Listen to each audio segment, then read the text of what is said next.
नाज़रीन जेकाबाद खां हिकु अहम ख़बरों खे ॾींदा हलूं जीअं त जेकाबाद बाबू खोसे भरिसां क़तल कयल पीरसन ज़ाल मुड़ुस शाह ॾिनो खोसो ऐं खुर्शीद खोसो जे क़तल में मुलविस जवाबदारनि जी ज़मानत रद्द। डिस्ट्रिक्ट ऐं सेशन जज अब्दुल गफ़ूर कलोड़ो जे जवाबदार हाजी फैज़ मोहम्मद खोसो, जमील खोसो, शफ़ीक खोसो ऐं अरज़ मोहम्मद खोसो जी ज़मानत वारी दरख़्वास्त रद्द करे छॾी।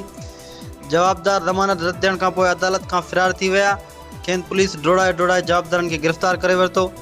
गिरफ़्तार थियल जवाबदारनि कुझु ॾींहं अॻु कोयटा हाई कोर्ट मां हिफ़ाज़ती ज़मानत कराई हुई, जेका केस अॼु रद्द कई वई। यादि रहे त 3 साल अॻु नौजवान वकार खोसो खे क़तल करण बैदि लाश मथां तेज़ाब वारे पलाल में खेसि उछलायो वियो हुयो, जंहिंजे खून सां इंसाफ़ थियण लाइ मुसलसल संदसि वालिदैन दर जा धिका खाई आख़िर पाण बि 2 हफ़्ता अॻु मारिजी विया हुआ।